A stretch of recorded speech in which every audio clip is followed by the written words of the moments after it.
ज्योतिष सदन केंद्र चैनल पर हमारे आप सभी प्रिय दर्शक गणों का बहुत बहुत हार्दिक स्वागत और अभिनंदन। प्रिय साथियों, मैं हूं आचार्य पंडित सर्वदानंद शर्मा।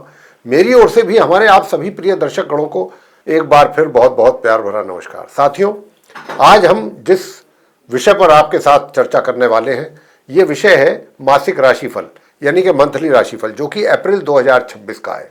और इसके माध्यम से आज हम ये जानने की कोशिश करेंगे कि जो आप हमारे तुला लगन राशि के जातक हैं यानी कि लिब्रा असेंडेंट बेस्ड पर्सन्स हैं, उनका ये अप्रैल 2026 का जो महीना है ये कैसा निकलने वाला है, किस प्रकार के रिजल्ट्स हमारे आप तुला लगन राशि के जो मित्र हैं उनको मिलेंगे या मिलने की संभावना रहेगी। साथियों देखिए, ये तो ग्रहों की स्थिति जैसी बनेगी अप्रैल के महीने में, उसी के आधार पर रिजल्ट्स भी मिलेंगे। और इसीलिए ही हम जब भी मंथली राशिफल की बात करते हैं तो हम आपको ग्रहों की स्थिति से भी इसीलिए अवगत कराते हैं बहुत संक्षेप में, क्योंकि कोई भी व्यक्ति ये जरूर जानना चाहेगा कि अगर उसको नकारात्मक परिणाम मिलने की संभावना या मिल रहे हैं तो वो आखिरकार किस ग्रह के कारण मिल रहे हैं, कौन सा वो ग्रह ऐसा है जो उसको परेशान कर रहा है या जो नकारात्मक रिजल्ट दे रहा है उसके जीवन में। तो जो हम अंत में आपको उपाय दिया करते हैं वो हम हमेशा उन अशुभ ग्रहों के ही लिए दिया करते हैं कि ताकि उनके अशुभ परिणामों में कमी आ सके या आपको उनसे छुटकारा मिल सके और आपका अपना जो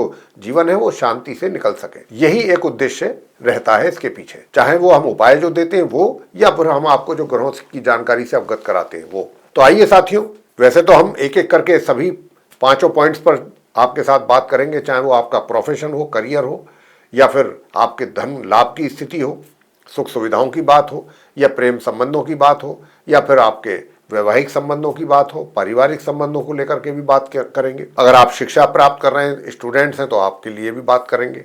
अगर संतान है, आप माता पिता को चाहते हैं कि कुछ अच्छे अपनी तरफ से अगर आप कुछ अर्न कर रहे हैं, कुछ मेहनत कर रहे हैं कि उनको भी कुछ अच्छे परिणामों की प्राप्ति हो सके, आपके द्वारा वो भी सेटिस्फाई हो सकें, आपके कार्यों को देख कर आप और खुश हो सकें, तो ऐसा क्या किया जाए, क्या ऐसे रिजल्ट दिए जाएं, तो ये सब चीज़ों को लेकर के भी बात करेंगे। और अंत में बात करेंगे आपके हेल्थ को लेके, स्वास्थ्य आपका कैसा रहेगा इस पूरे अप्रैल 2026 में। तो इतनी सारी जानकारियां देंगे, उसके बाद छोटे छोटे कुछ उपाय भी देंगे। अगर आप उन उपायों को करते हैं, उसमें ना तो कुछ पैसा खर्च होता है, ना समय का ज़्यादा कोई वो है समस्या, तो बहुत आसानी से उपाय हो जाते हैं। बस श्रद्धा पूर्वक करना है ताकि आपको अच्छे परिणामों की प्राप्ति हो सके, फॉर्मेलिटीज नहीं करनी। तो साथियों, सबसे पहले मैं आपको बताना चाहूंगा कि ठीक मेरे पीछे जो चार्ट डिस्प्ले हो रहा है, इस चार्ट में ये आप तुला लगन राशि के जातकों का चार्ट है और इसमें हमने ग्रहों की स्थिति को बहुत स्पष्ट रूप से दर्शाया है, कौन सा ग्रह किस ग्रह के साथ किस भाव में किस राशि में बैठा हुआ है और कब वो अपना राशि परिवर्तन करेगा या फिर नहीं करेगा। तो आइए साथियों, सबसे पहले सूर्य देव को लेते हैं, जहां पर इस चार्ट में 12 नंबर लिखा हुआ है। ये मीन राशि है, गुरु बृहस्पति इसके लॉर्ड हैं और ये छठा भाव है आपके चार्ट में। यहाँ पर आप देख रहे हैं 3 ग्रह एक साथ बैठे हुए हैं, त्रिग्रह योग बना हुआ है, सूर्य, मंगल और शनि। तो यहाँ पर क्या है कि सूर्य और मंगल तो अब परम मित्र हैं जरूर आपस में, लेकिन शनि दोनों के शत्रु हैं और दोनों ही शनि के भी शत्रु हैं। तो ये स्थिति यहाँ पर है। अब ये कितने पॉजिटिव और कितने नेगेटिव रिजल्ट देंगे वो तो अब चर्चा का विषय है, लेकिन मैं आपको बता दूं कि सूर्य देव यहाँ माह के आरंभ से तो हैं मीन राशि में, अपनी मित्र राशि में, मित्र के घर में, छठे भाव में, लेकिन ये 14 अप्रैल को यहाँ से अपना राशि परिवर्तन करेंगे और निकल करके जाएंगे ये मेष राशि में, जहाँ पर 1 नंबर लिखा है। ये सप्तम भाव में जाएंगे मंगल के घर में, जो इनके मित्र हैं, और ये वैसे भी इनकी उच्च राशि है। जैसे ही सूर्य यहाँ पर एंटर करेंगे सप्तम भाव में 14 अप्रैल को, ये उच्च की अवस्था प्राप्त करेंगे, यानी कि सूर्य अपने सबसे अच्छी पोजीशन और सबसे बेस्ट पोजीशन में होंगे रिजल्ट देने के, और ये फिर यहाँ माह के अंत तक बने रहेंगे। 14 तारीख को ये आएंगे और इनका 19 तारीख तक शुक्र के साथ संबंध रहेगा, 5-6 दिन इसी घर में, क्योंकि शुक्र पहले से मौजूद है। अब शुक्र जो है वो भी 19 तारीख को अपना राशि परिवर्तन करेंगे, यहां से निकलेंगे अपनी समराशि मेष से और सूर्य का साथ छोड़ेंगे 19 तारीख को, और निकल करके अगली राशि में जाएंगे, अगले घर में जाएंगे जहां 2 नंबर लिखा है, वो अष्टम भाव है, 8th हाउस है और वृषभ राशि है। तो शुक्र फिर 19 अप्रैल को वहां प्रवेश करेंगे मार्गी और उदित अवस्था में, और पूरे महीने फिर ये वहां बने रहेंगे। बात कर लेते हैं अब आगे मंगल को लेकर के। तो मंगल अभी अपने मित्र की राशि मीन में बने हुए हैं, अपने मित्र सूर्य के साथ, अपने समग्रह शनि के साथ, छठे भाव में मीन राशि में। लेकिन ये जो यहाँ पर है, ये मीन राशि में 2 अप्रैल को आ रहे हैं। कहां से? कुंभ राशि से, जहां 11 नंबर लिखा है, जहां राहु और बुध बैठे हुए हैं, वहां से मंगल आएंगे 2 अप्रैल को यहाँ मार्गी और उदित अवस्था में। फिर ये पूरे माह इसी राशि में बने रहेंगे। तो साथियों, अब आगे बात करते हैं शनिदेव की। देखिए, शनिदेव भी पूरे महीने रहेंगे तो इसी राशि में ही, अपनी समराशि मीन में। इन्होंने कोई राशि परिवर्तन नहीं करना है अप्रैल के महीने में। लेकिन हाँ, ये जो है मार्गी और अस्तवस्था में है माह के आरंभ से ही, लेकिन 11 अप्रैल को ये उदित हो जाएंगे शनिदेव। तो इनकी पोजीशन अपनी खुद की अच्छी होगी। अब लेकिन शनि, सूर्य और मंगल का साथ तो रहना ही है। सूर्य रहेंगे यहाँ 14 तारीख तक, जैसा मैंने कहा 14 को निकल जाएंगे यहाँ से, और मंगल और शनि बने रहेंगे पूरे माह, 2 अप्रैल से लेके और माह के अंत तक मंगल और शनि की युति रहेगी इस घर में। उधर बात करते हैं अब बृहस्पति को लेके, जहाँ पर 3 नंबर लिखा है। ये बुध की राशि है मिथुन, और बृहस्पति इसको अपना शत्रु मानते हैं, शत्रु राशि। तो वो शत्रु राशि में है, नवम भाव में है, लेकिन मार्गी भी है, उदित भी है, अपनी स्थिति उनकी अच्छी है, लेकिन वो रहेंगे इसी राशि में पूरे माह। केतु की बात कर लेते हैं। केतु जो है, जहां पर 5 नंबर लिखा है, एकादश भाव है, 11th हाउस, और ये यहाँ पर अपनी ये जो सिंह राशि है, इसके स्वामी सूर्य देव हैं, और सूर्य और केतु की आपसी शत्रुता है। तो केतु अपने शत्रु के घर में बने हुए एकादश भाव में। उधर पंचम भाव में आ जाते हैं, जहाँ 11 नंबर लिखा है, ये पंचम भाव है।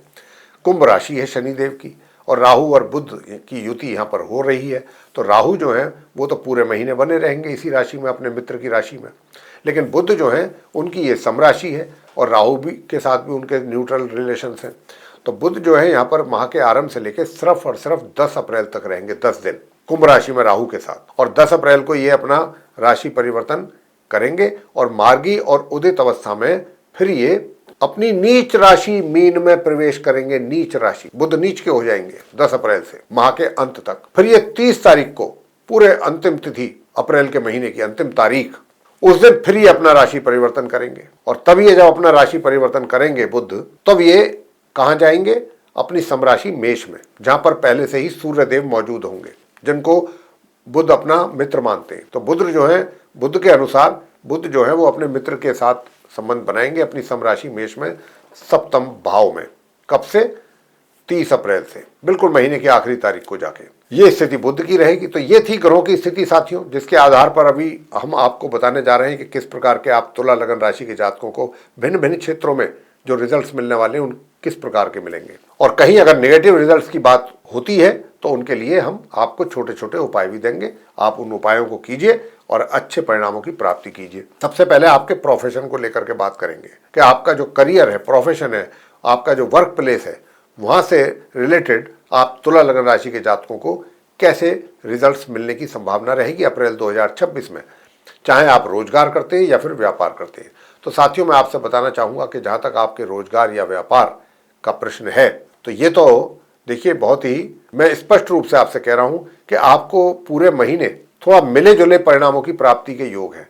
कभी कुछ अच्छे परिणाम भी प्राप्त होंगे आपको अपने कार्य क्षेत्र में, लेकिन एक बात है, और कभी कुछ थोड़ा सा, कभी ये थोड़ा सा फ्लक्चुएशन रहेगा, थोड़ा अप्स एंड डाउन रहेगा। लेकिन एक चीज है, रिजल्ट्स की बात कर रहे हैं हम, रिजल्ट्स में कभी थोड़ा बेहतर मिलेंगे, कभी थोड़ी कमी रहेगी आपके करियर में। लेकिन जहां तक आपके मान सम्मान का प्रश्न है, माह के मध्य से यानी कि 14 अप्रैल से जहां जैसे ही सूर्यदेव आएंगे मेष राशि में, आपके मान सम्मान में वृद्धि होगी। आप चाहे सोशल सर्किल में जाएं, चाहे अपने घर परिवार में रहें, चाहे अपने वर्क प्लेस पे रहें, आपको अच्छा मान सम्मान प्राप्त होगा और आपका एक अच्छा प्रभुत्व बना रहेगा। और उसी के कारण सूर्य की अच्छी और मजबूत स्थिति के कारण, उच्च की स्थिति के कारण आपको धन का लाभ भी होगा। और अधिक मात्रा में धन का लाभ अगर चाहेंगे, वैसे तो काफी अच्छी मात्रा में होगा, लेकिन और भी बेहतर स्थिति बनाना चाहते हैं धन के लाभ को लेकर के, तो मैं फिर जो अंत में उपाय दूंगा वो आप करें, उससे आपको अच्छे परिणाम सामने जरूर आएंगे। तो ये तो धन की स्थिति रही और करियर की स्थिति रही। अब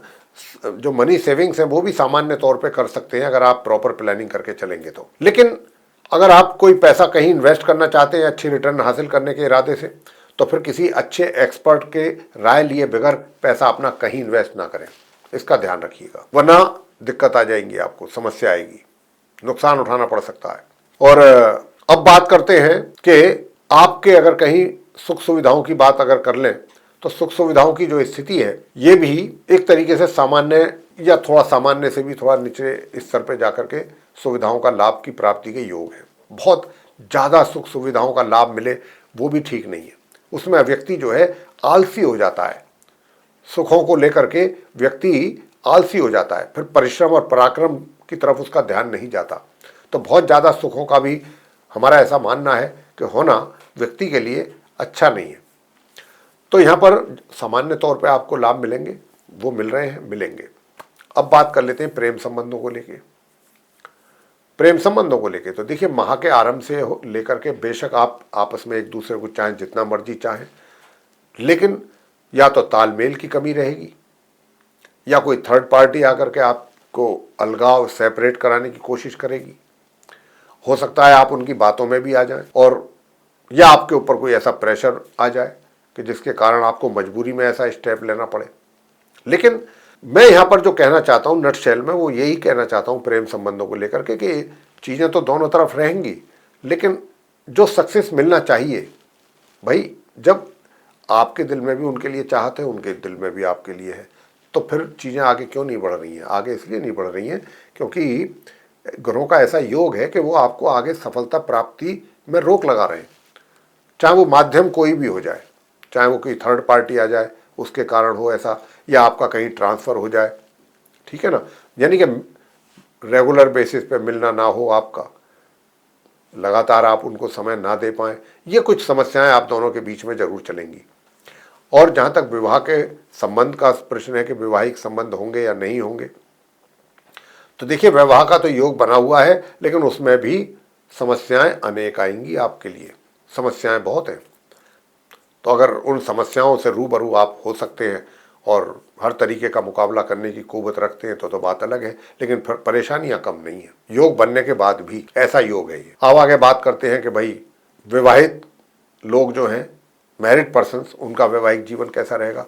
मैं आपको बताना चाहूँगा साथियों कि देखिए, आपका जो वैवाहिक जीवन है ये माह के आरंभ से लेकर और 19 अप्रैल तक तो काफ़ी ठीक रहेगा, अच्छा रहेगा। आप काफ़ी रोमांटिक मूड में भी रहेंगे, काफ़ी रोमांटिक मूड में रहेंगे, रोमांस करने का आपका मन भी करेगा। तो ये स्थिति काफ़ी अच्छी है और अच्छा मतलब एक ट्यूनिंग अच्छी रहेगी आपके अपने स्पाउस के साथ। और 14 अप्रैल के बाद से लेके, यानी कि माह के मध्य के उपरांत 15 अप्रैल के ऑनवर्ड्स, माह के अंत तक थोड़ा सा क्रोध करने से बचना है आपको। छोटी छोटी बातों पर आपको क्रोध जल्दी आएगा। आप अपने स्पाउस के साथ जब भी बात करें थोड़ा ठंडे दिमाग से बात करें। अगर आप चाहते हैं कि जो माह के पहले आरंभ से जो स्थिति रही है माह के मध्य तक आप दोनों के बीच में ऐसे ही हालात रहें, तो थोड़ा सा क्रोध पर कंट्रोल करें और अपना व्यवहार उनके प्रति पोलाइट रखें। अगर आप चाहते हैं कि संबंध ऐसे ही चलते रहें अच्छी और मजबूत तरीके से। आगे बात करेंगे कि भाई पारिवारिक संबंध कैसे रहेंगे। पारिवारिक संबंध आपके बताना चाहता हूँ कि वैसे तो ठीक ठीक रहेंगे, नॉर्मल, लेकिन 19 अप्रैल से आपके और आपके परिवार के सदस्यों के बीच तालमेल बहुत अच्छा बनेगा। आपके जो एक तरीके से जो इनकम आपकी है उसमें भी आप उसको अच्छे ढंग से कहीं इन्वेस्ट करेंगे तो अच्छा फ़ायदा भी मिलेगा और आपके धन कोष में वृद्धि होगी। मनी सेविंग्स जो है वो इंक्रीज होंगी, मनी भी आप कुछ और अच्छी मात्रा में सेव अधिक कर पाएंगे। साथियों, बात करेंगे शिक्षा को लेकर के कि भाई शिक्षा को लेकर के स्थिति कैसी रहेगी। तो देखिए, आपकी बुद्धि इस बात की संभावना है कि थोड़ा सा ट्रैक से उतर करके गलत दिशा में भी जा सकती है, यानी कि पढ़ाई की ओर आपका रुख, आपका ध्यान थोड़ा कम रहे और पढ़ाई से अलग चीज़ों को लेकर के ज़्यादा रहे। लेकिन अगर आपने ये सोच लिया, ये निश्चित कर लिया कि नहीं मैंने अपनी पढ़ाई पर ही फोकस करना है, तब तो बहुत अच्छे परिणाम ले आएंगे। लेकिन उसके लिए थोड़ा सा आपको भी तैयार होना पड़ेगा और अगर आप उपाय करेंगे तो बात ही क्या है, फिर तो बहुत अच्छा रहेगा और अच्छे रिजल्ट्स आएंगे आपको। तो अगर आप चाहते हैं कि भाई सभी तरफ से अच्छे परिणामों की प्राप्ति आपको हो जाए, तो देखिए गणपति जी की पूजा जरूर करिए, वो तो विघ्न विनाशक है। तो गणपति जी की पूजा नियमित रूप से करें आप, तुला राशि के जो हमारे मित्र हैं, और सूर्य देव को जल जरूर देते रहें कम से कम 14 अप्रैल तक, सूर्य देव को माह के आरंभ से। और हनुमान जी की पूजा करें प्रत्येक शनिवार, शनिदेव के मंदिर में जाकर के आप शनिदेव की प्रतिमा पर सरसों का तेल चढ़ाएं या फिर वहाँ बैठ करके आप शनि चालीसा का पाठ करें। और जो महिलाएं हैं वो प्रत्येक शनिवार पीपल के वृक्ष के नीचे जाके सरसों के तेल का दीपक जला के 3 या 7 बार परिक्रमा जरूर कर लें। तो ये उपाय आप करेंगे तो इससे आपको कुछ अच्छा लाभ भी मिलेगा, अच्छे परिणाम भी सामने आएंगे। तो साथियों, ये था हमारे आप तुला लगन राशि के जो जातक हैं उनका अपना मासिक राशिफल अप्रैल 2026 का। अगर हमारा ये चर्चा राशिफल पर मंथली राशिफल को लेके आपको अच्छा लग रहा है, पसंद आ रहा है तो हमारे वीडियो को भी लाइक जरूर कर लीजिएगा। और अभी तक अगर आपने हमारा चैनल सब्सक्राइब नहीं किया है तो चैनल को भी सब्सक्राइब जरूर कर लीजिए साथियों। अधिक से अधिक मात्रा में वीडियो को शेयर कीजिए ताकि दूसरे तुला लगन राशि के जो भी और जातक हैं वे भी इस जानकारी का अच्छा लाभ उठा सकें। और अगर आप चाहते हैं आने वाले दिनों में जो भी हमारे वीडियोस बनेंगे एस्ट्रोलॉजी से रिलेटेड भिन्न भिन्न विषयों पे, वे सभी वीडियोस आप तक पहुंच पाएँ एक एक करके, उनका भी आप समय पर लाभ ले सकें, तो फिर बेल आइकन प्रेस करिएगा जरूर। तो साथियों, इसी के साथ अब हम इस कार्यक्रम को यहाँ समाप्त करेंगे और अपने आप सभी प्रिय दर्शक गणों से लेंगे इजाजत। आप सभी का सहृदय बहुत बहुत धन्यवाद। जय माता दी।